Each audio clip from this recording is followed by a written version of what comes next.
waxaa si rasmi ah maanta ciidamada hubeysan ee nabad sugidda qaranka uga mid noqdeen ciidanka booliiska Soomaaliyeed waxaana lagu soo bandhigay ciidamadaasi xarunta xisbiga ee degmada Warta Nabadda iyadoo uu goobjoog ka ahaa taliyaha ciidanka booliiska Soomaaliyeed iyo gudoomiyaha gobolka Banaadir ahna duqa magaalada Muqdisho. qaar ka mid ah dhalinyarada loo diyaariyay nabadgelyada caasimadda ee ka mid noqonaya ciidanka booliiska Soomaaliyeed ayaa goobta waxa ay ku soo bandhigeen suugaan ka hadlaysa sida ay askarta naftooda ugu huraan nabadda iyo badbaadinta shacabka. askari daafac ku jiro dalka iyo dadkiisa u daldalay naftiisa waxaan ahay digtoono aan cadow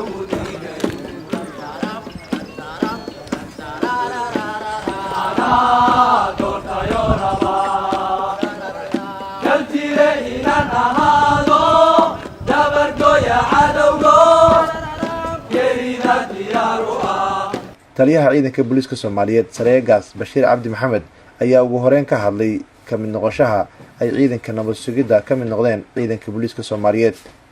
qofka ciidanka booliiska soo gala wuxuu ka dhex arkaa ciidanka booliiska mustaqbalkiisa meel ku kobci karo ku baraari karo horumar ku samayn karo tan ugu intaas waa qofkii aanay u muuqan inuu ciidanka booliiska horumar ku dhex samayn karo oo ku talaabsan karo oo wax ku baran karo oo reer ku dhaqan kara oo meel ka gaari kara qofkaan niyadiisa ku jirin haddaba iska dhaaf waa khasaaro waa nigu raacsantiin qofku meesha uu tago inuu maqaam ka keeno aad baad mahadsantiin waxaynu sugaynaa ciidanka booliiska waxa loo idmaday waa taqaanaan waa sugidda amniga waa ciidanka booliiska waxa loo idmaday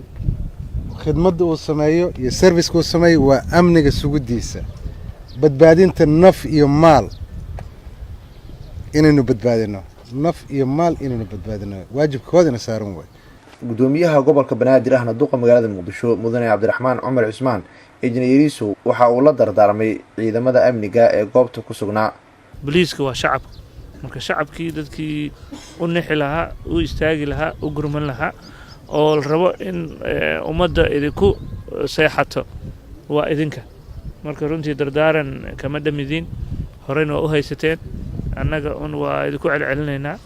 shacabka wax kale maaha ummadii waxay ku horumarto waa shacabkii iyo heedaha amniga wada socda runtiina waxaan si gaar uga mahad celinaa taliya Bashiir oo runtii booliiska inta uu joogay horumar ku sameeyey dib u habeen ku sameeyey maantana taariikh kale qormayso oo ah inaad dhammaantiin idinkoo ciidamadii hore niisa ah haddana aad noqotaan booliis waa sharaf kaloo idana soo korortay waxaan rabnaa sharafkaas iyo inaad ilaalisaan inaad bulshadaas u naxdaan u dhawaataan. Nuur Saciid Taaliil SNTV magaalada Muqdisho.